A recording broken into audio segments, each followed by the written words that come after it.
All right, today we're going to dive into something pretty incredible, a real medical marvel, dialysis.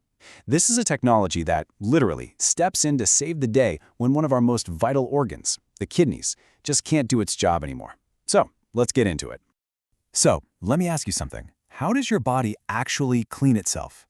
It seems like a simple question, right? But the process is unbelievably complex.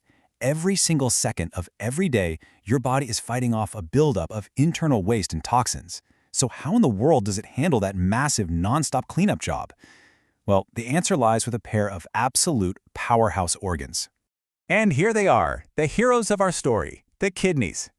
You can think of these organs as the body's natural, super-efficient filtration plant, working silently and tirelessly, 24/7, just to keep you healthy. And you wouldn't believe the amount of work they do. Your kidneys are constantly filtering your entire blood supply, over and over again. They're pulling out waste products, getting rid of any extra water your body doesn't need, and kicking out harmful toxins. All of this junk gets bundled up into urine and, well, you know the rest. It's an absolutely crucial job for keeping your body's delicate internal chemistry in perfect balance. Okay, so that's the ideal situation. But what happens when this amazing system breaks down? This is where we run into the really serious problem of kidney failure. It's when these vital filters just can't perform their essential duties anymore. When the kidneys fail, it's not just one problem. It's a dangerous domino effect inside the body. First, without that filtration, toxic waste starts to build up in your blood. Not good. Then, since extra water isn't being removed, you can get fluid overload, which puts a huge strain on your heart and lungs. And, on top of all that, crucial minerals called electrolytes, things like potassium, can get dangerously out of whack, affecting everything from your muscles to your heartbeat. So when things get this serious, doctors start looking for some major red flags. We're talking about skyrocketing levels of waste products in the blood like urea and creatinine, or dangerous fluid overload and life-threatening electrolyte imbalances. You know, sometimes in really acute situations like a poisoning, dialysis is even used as an emergency tool to do a rapid, full-system cleanup of the blood.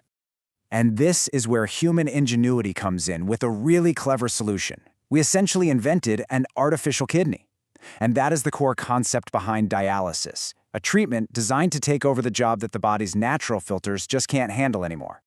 So let's break it down. What is dialysis really? At its heart, it's a medical procedure that artificially filters the blood. The goal is simple: to do what healthy kidneys do naturally, remove the waste, get rid of excess fluid, and fix those dangerous imbalances. And who needs this? Well, it's an absolute lifeline for people who have either had a sudden acute injury to their kidneys, or, much more commonly, for those who are in the advanced stages of chronic kidney disease. For them, dialysis becomes an essential, life-sustaining part of their routine. Okay, but here's something you might not know. While the goal is always the same, cleaning the blood, it's not a one-size-fits-all solution. There are actually two main ways to get the job done. So you've got hemodialysis on one hand and peritoneal dialysis on the other. Hemodialysis is probably what you picture when you hear the word. Your blood is circulated outside your body, cleaned by a machine, and then returned. Peritoneal dialysis, though, is pretty clever. It actually uses the lining of your own abdomen as a natural filter. A special fluid is used to draw waste out of the bloodstream right there inside your body, and because of that, it can often be done right at home. Now, of those two types, hemodialysis is by far the most common. While doing it at home offers a lot more flexibility, the majority of patients end up using hemodialysis at a dedicated center. That can be for a lot of reasons, other medical conditions, or just the fact that the infrastructure for it is so widely available. Okay, so we've talked about the mechanics, the how, but let's get to the heart of it, the why. What is the real-world impact of this technology on a person's life? Because it is so much more than just filtration. Now, this is super important to remember. Dialysis isn't a cure. It doesn't fix the kidneys. It can't fully replicate all the complex things a healthy kidney does.